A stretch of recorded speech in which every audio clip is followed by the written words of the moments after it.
The 2015-2021 Jeep Renegade key fob uses a CR2032 3-volt lithium coin cell battery. When your fob stops working reliably, shorter range, needing to press buttons multiple times, it's likely time for a new battery. You'll need a small flathead screwdriver or a plastic pry tool.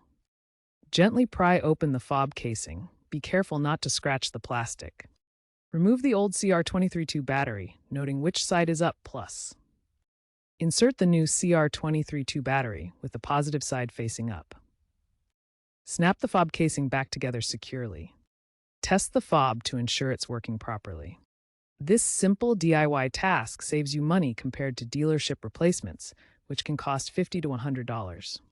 For successful key fob battery replacement, always double-check that you're using a CR232 battery to avoid damaging the fob's circuitry. Before inserting the new battery, clean the contacts with a dry cloth to prevent connectivity issues. If you experience weak signals, corrosion on the contacts may be the cause. Consider applying a small amount of dielectric grease during reassembly to prevent future corrosion. Looking ahead, automotive manufacturers are moving toward rechargeable batteries for longer fob life.